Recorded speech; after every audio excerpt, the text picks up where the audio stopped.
mudah-mudahan dalam keadaan sehat semuanya. Baik, kita akan mulai pembelajaran kita hari ini. Dan hari ini kita akan membahas tentang persamaan dasar akuntansi. Apa tujuan pembelajaran yang akan kita sampaikan ini? Tujuannya adalah Anda mampu menjelaskan konsep persamaan dasar akuntansi. Anda boleh buka buku halaman 29 sampai 33 sebagai dasar pembelajaran kita pada pagi hari ini. Dalam proses itu, sebelumnya ada sebuah konsep kompetensi yang ingin Bapak tuntut kepada Anda dan sekalian. Yang pertama adalah Anda boleh jelaskan secara gamblang apa yang Anda ketahui tentang persamaan akuntansi. Nanti Anda bisa paparkan dalam proses pembelajaran berikut ini.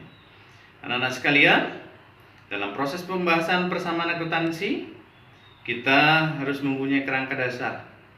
Inti dari persamaan akuntansi adalah memberikan posisi yang sama antara penerimaan dengan pengeluaran. Baik anak-anak sekalian, untuk lebih jelas nanti akan kita bahas dalam proses pembahasan berikut ini.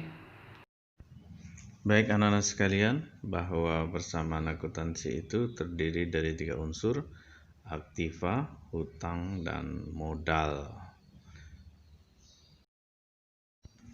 Dengan rincian bahwa aktiva sama dengan hutang ditambah dengan modal. Baik anak-anak sekalian, unsur-unsur persamaan akuntansi, aktiva itu adalah harta yang dimiliki oleh perusahaan dan merupakan sumber ekonomi. Terdiri dari kas, piutang, gedung, dan lain sebagainya. Baik harta lancar maupun harta yang tidak lancar, yang semuanya itu merupakan kepemilikan perusahaan. Sedangkan unsur yang kedua adalah hutang, itu merupakan kewajiban yang menjadi beban perusahaan. Ini dimunculkan akibat adanya pembelian secara kredit atau pinjaman dari pihak lain dalam rangka untuk memperbesar jumlah kekayaan perusahaan. Sedangkan unsur yang ketiga adalah modal. Modal adalah hak atau klaim pembeli atau aktiva yang dimiliki oleh perusahaan yang bersumber dari setoran modal awal dari pemilik perusahaan. Nah, selanjutnya adalah transaksi. Transaksi kita kenal ada 2, transaksi eksternal dan transaksi internal. Transaksi eksternal berarti transaksi yang melibatkan pihak lain dalam melakukan sebuah transaksi. Contoh misalnya melakukan pembelian, berarti kita berhubungan dengan pihak lain yang menjual barang. Transaksi internal adalah transaksi yang ada dalam perusahaan. Apakah itu sifatnya pembayaran gaji maupun hal-hal yang bersifat beban atau biaya yang harus dibayarkan oleh perusahaan itu dalam rangka kegiatan produksi dan lain sebagainya. Nah, apakah semua transaksi itu berpengaruh terhadap perubahan persamaan akuntansi? Tentu hal ini akan mempengaruhi persamaan akuntansi. Titik tumpu antara penerimaan dan pengeluaran akan berpengaruh akibat adanya transaksi di dalam persamaan. Ini adalah salah satu contoh bentuk pengaruh transaksi. Misalnya perusahaan membeli sebuah kendaraan secara tunai, maka pengaruhnya kasnya akan berkurang sedangkan kendaraan akan bertambah senilai barang tersebut. Nah, bagaimana pula apabila pembelian dilakukan secara kredit?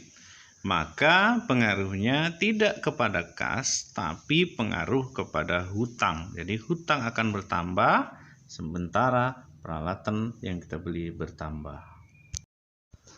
Nah, begitu juga apabila melakukan penyetoran modal, maka pengaruhnya modal akan bertambah dan kas akan bertambah dengan nilai yang seimbang.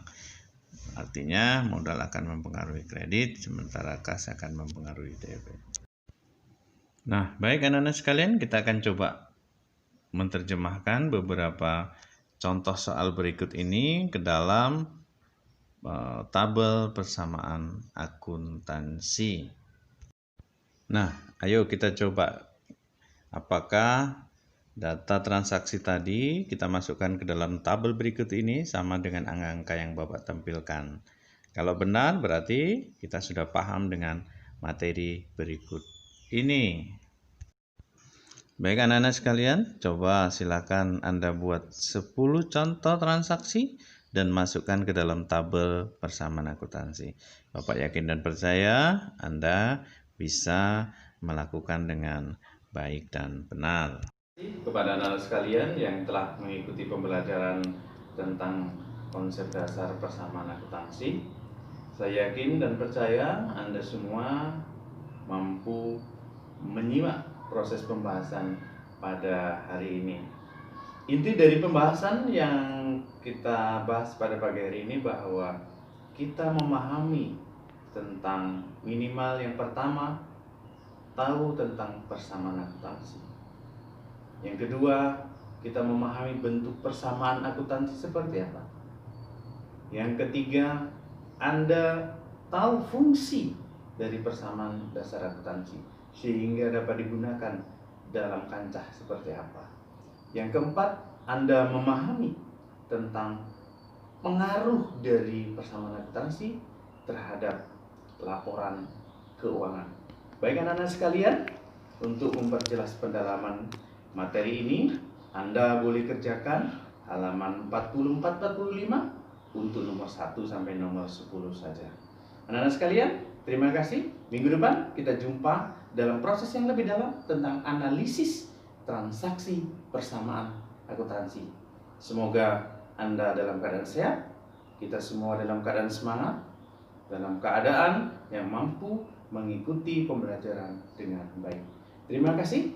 Optimis, economy is life.